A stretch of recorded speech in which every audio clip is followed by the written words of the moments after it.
નમસ્કાર મિત્રો, સ્વાગત છે તમારું લક્ષ્ય વે 2.0 યુટ્યુબ ચેનલના એક નવા વિડીયોમાં। મિત્રો, તમે ઘણા સમયથી રાહ જોઈ રહ્યા હતા કે પંચાયત વિભાગમાં ગ્રામ સેવકની નવી ભરતી ક્યારે બહાર પાડવામાં આવશે। તો આ ભરતીની ઓફિશિયલ જાહેરાત થઈ ચૂકી છે। આ ભરતીની સંપૂર્ણ માહિતી આપણે આજના વિડીયોમાં જોવાના છીએ। તો મિત્રો, વિડીયોના અંત સુધી જોડાયેલા રહેજો, જેથી કરીને આ ભરતીની તમને સંપૂર્ણ માહિતી મળી રહે। તો સૌપ્રથમ મિત્રો વાત કરીએ તો આ ભરતીનું ઓફિશિયલ પરિપત્ર બહાર પાડવામાં આવેલો છે। આ પરિપત્ર તમને આપણી ટેલિગ્રામ ચેનલમાં જોવા મળશે। ટેલિગ્રામ ચેનલની લિંક વિડીયોની નીચે કમેન્ટ બોક્સમાં આપેલી છે, ત્યાંથી તમે આપણી ટેલિગ્રામ ચેનલમાં જોઈન થઈ શકો છો। મિત્રો, આજના વિડીયોમાં આપણે શું જોવાના છીએ તેના પર એક નજર કરીએ તો ભરતીની સામાન્ય માહિતી અને તારીખો શું છે, જિલ્લાવાર 500 જગ્યાઓનું વર્ગીકરણ કરવામાં આવ્યું છે તેની માહિતી મેળવીશું।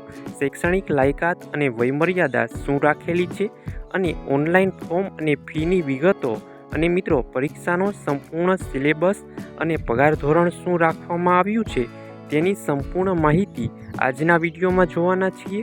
તો મિત્રો, તમે આપણી યુટ્યુબ ચેનલ પર નવા હોય તો ચેનલને અત્યારે જ સબસ્ક્રાઈબ કરી દેજો, જેથી કરીને નવી ભરતી આવે ત્યારે તમને સૌથી પહેલાં માહિતી મળી રહે। આગળ મિત્રો વાત કરીએ તો આ ભરતી GPSSB અને પોસ્ટ ગ્રામ સેવક વર્ગ 3ની કુલ 500 જગ્યાઓ પર આ ભરતી બહાર પાડવામાં આવેલી છે। ફોર્મ ભરવાની શરૂઆત 16/4/2026થી થઈ ચૂકી છે અને ફોર્મ ભરવાની અંતિમ તારીખ 7/5/2026 રાખવામાં આવેલી છે। ojas.gujarat.gov.in પર જઈ તમે આમાં ઓનલાઈન અરજી કરી શકો છો। આગળ મિત્રો 500 જગ્યાઓનું વર્ગીકરણની વાત કરીએ તો કયા કયા જિલ્લામાં વધુ જગ્યાઓ છે તેની વાત કરીએ તો સુરતમાં 70, દાહોદમાં 50, છોટાઉદેપુરમાં 43, આણંદમાં 41, નર્મદામાં 36 આ જિલ્લામાં વધુ જગ્યાઓ છે અને બીજા જિલ્લાઓમાં ઓછી જગ્યાઓ આવેલી છે। હવે મિત્રો જાણીશું આ ભરતીમાં શૈક્ષણિક લાયકાત શું રાખવામાં આવેલી છે। તો BRS, BSc અથવા BE, BTechની ડિગ્રી પ્રાપ્ત કરેલી હોવી જોઈએ અથવા તો ડિપ્લોમામાં એગ્રીકલ્ચર, હોર્ટિકલ્ચર, એગ્રો પ્રોસેસિંગ અથવા કોઓપરેટિવ બેન્કિંગ અને માર્કેટિંગની ડિગ્રી પ્રાપ્ત કરેલી હોય તો તમે આમાં અરજી કરી શકો છો। વધારાની લાયકાત કમ્પ્યુટરનું બેઝિક જ્ઞાન તમારી પાસે હોવું જોઈએ। હવે મિત્રો જાણીશું આ ભરતીમાં વયમર્યાદા અને છૂટછાટ કેટલી આપવામાં આવશે।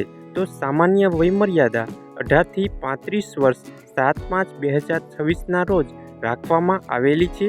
સામાન્ય વર્ગની મહિલાને 5 વર્ષ, અનામત પુરુષને 5 વર્ષ, અનામત વર્ગના મહિલાને 10 વર્ષ, દિવ્યાંગ જનરલ પુરુષને 10 વર્ષ, દિવ્યાંગ મહિલા અનામતને 15 થી 20 વર્ષની આમાં છૂટછાટ આપવા આવશે। હવે મિત્રો જાણીશું આ ભરતીમાં પરીક્ષા ફી અને અરજી પ્રક્રિયા શું રાખેલી છે।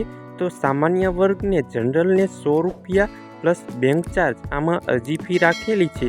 SC, ST, SCBC, EWS, દિવ્યાંગ અને માજી સૈનિકને કોઈપણ પ્રકારની આમાં ફી રાખવામાં આવેલી નથી।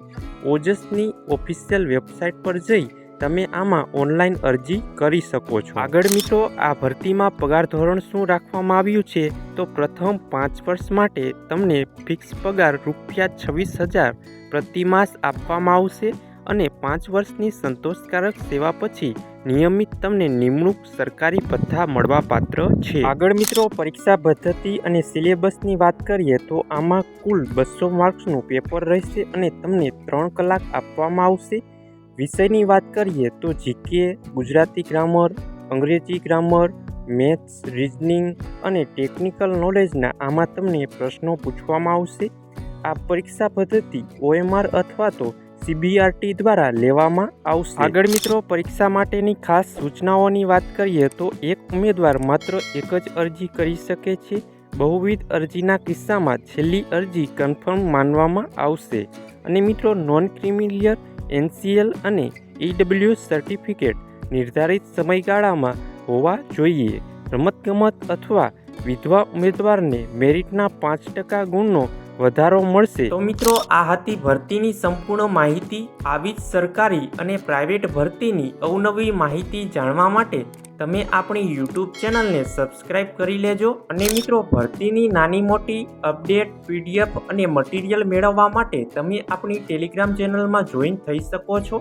ટેલિગ્રામ ચેનલની લિંક વિડીયોની નીચે કમેન્ટ બોક્સમાં આપેલી છે, ત્યાંથી તમે આપણી ટેલિગ્રામ ચેનલમાં જોઈન થઈ શકો છો। તો મિત્રો આ વિડીયો તમને પસંદ આવ્યો હોય તો વિડીયોને લાઈક કરજો, તમારા મિત્રો સુધી શેર કરજો અને નીચે આપેલા હાઈપના બટનને ક્લિક કરી વિડીયોને સ્કોર આપી દેજો, જેથી કરીને અમે તમારી માટે આવી જ ઉપયોગી માહિતી લાવી શકીએ। તો મિત્રો મળીએ એક નવા વિડીયો સાથે, ત્યાં સુધી જય હિન્દ, જય ભારત।